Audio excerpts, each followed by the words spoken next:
Or is that bad for the screen? No, it's fine. It's fine. Okay. And ready, set. Audience is watching, go. The first bananas arrived in the United States in the 1800s and were regarded for years simply as a novelty. However, over 200 years later, the banana has risen from humble beginnings to become one of the most popular fruits on the market. In fact, Americans now consume more bananas than apples and oranges combined. We may not take a second thought as to where the bananas we peel come from, but it's most likely that the yellow fruits we regularly consume come from Latin America, where 70% of the world's bananas are grown. More specifically, in Guatemala, which ranks as the third largest exporter of bananas worldwide.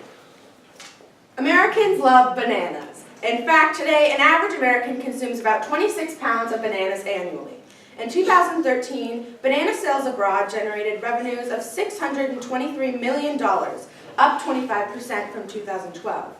Guatemala ranks as the third largest exporter of bananas worldwide, having recovered ground loss in recent years. Guatemala and Haiti, in contrast to developed countries like the United States and Germany, have the strongest economic ties to agriculture. These two also have the highest rates of poverty, but it's hard to determine whether these factors are correlated or simply coincidental. However, it's safe to say that Guatemala agriculture remains a key factor in the Guatemalan economy. This bar graph displays GDP, or gross domestic product, in the same 6 countries as the previous graph. It, in essence, shows a virtual representation of the strength of an economy. Overshadowed by the looming towers representing USA, Germany, and even Mexico, it's easy to see just how economically depressed Guatemala really is. Banana workers often bear the brunt of this economic downfall. Guatemalan banana workers receive some of the lowest wages in the region, earning less than their counterparts in Ecuador, Costa Rica, and Colombia. The banana laborer may work 12 hours, leaving home around 4 a.m. and returning around 9 p.m., all for at most 100 quetzales a day, which is equivalent to $12.90. And while the male workers slave in fields from nearly dawn till dusk, the women employed by the banana companies hardly have it any better. In the plantations, women are often employed in unskilled positions, in which their salaries are often significantly lower than their male counterparts. And with the lack of access to childcare, combined with their traditional role as providers for families, puts full-time employment out of reach. Besides the demanding work, employees are also exposed to vast quantities of pesticides, herbicides, fungicides, and synthetic fertilizers required to maintain a banana monoculture. These are usually applied by crop dusting, and this process poses a threat to workers who may lack proper safety equipment and protective rights, as well as the surrounding environment. The relation of this issue to food justice, or the lack thereof, is obvious. Workers are not being treated fairly, especially in comparison to surrounding countries who also export bananas. The ethics in the business is virtually non-existent, and politics between businesses and governments are getting in the way of any progress being made. Most famously, the United Fruit Company, which is the former name for the Chiquita Banana Corporation, used its connections to the Truman and Eisenhower administrations to argue that the president of Guatemala was about to become a communist. And this is because the president wanted to buy cheap, unused land from the corporation to give to the landless and impoverished.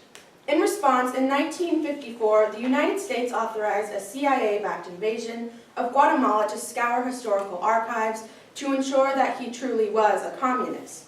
However, no such evidence was ever found. But the damage continued, claiming 200,000 lives for over 40 bloody years.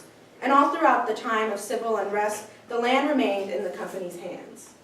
The United States and the banana traders that originate from America have had a huge involvement in the poor conditions of Latin America.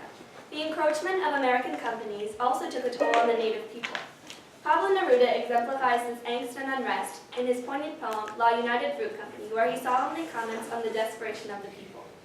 The United Fruit Company was reserved the juiciest morsel, the central coast of my land, America's sweet waste, baptized in new worlds, banana republics, and over the sleeping dead, over the unquiet heroes who conquered greatness, freedom and flags, they found a comic opera.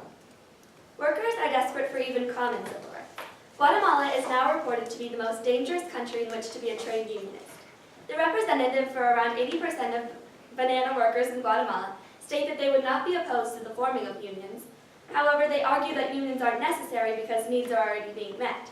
But if this were true, workers wouldn't have to live in constant fear as they do now.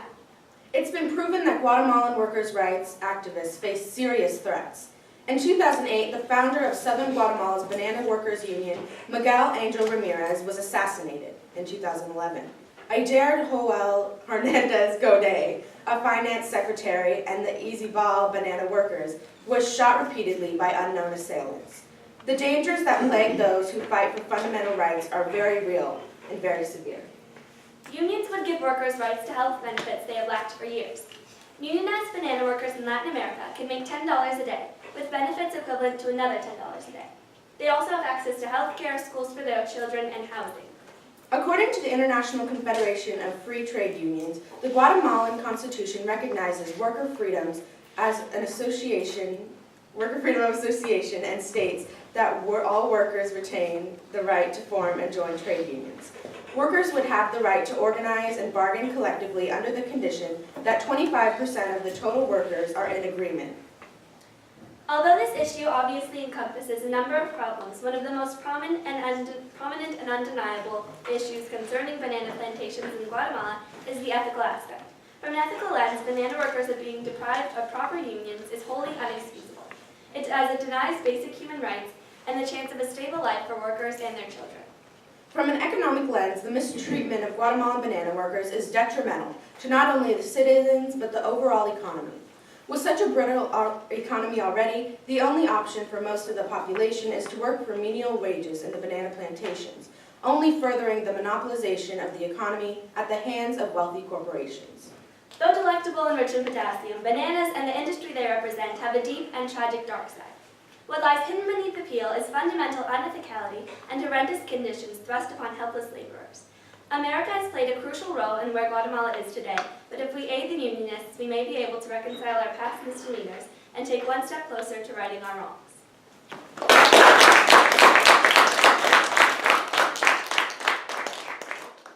All right, Carolyn, I'd like you to tell me, what did you decide to leave out of your presentation and why? Well, we had one slide on the workers' rights, especially considering women's rights, and that's the part that I kind of wanted to focus on most. But we decided we didn't really have enough time to put a lot of the women's rights because the women are kind of the ones that have it worse. But because we decided to focus on more of the general workers' rights. So do you think that was an effective choice? Yeah, I don't know. Yeah, because it's kind of a really broad topic. And it encompasses a lot of things. Okay. Sydney, tell me a little bit more, if you had to tell me your solution in one sentence, tell me your solution and why you think you're confident that it will work. Well, I think that the establishment of proper unions for Guatemalan banana workers is really important because it would give them rights that they're lacking today. And why do you think that? Oh, because it would give them rights. Okay, there you go, you got it.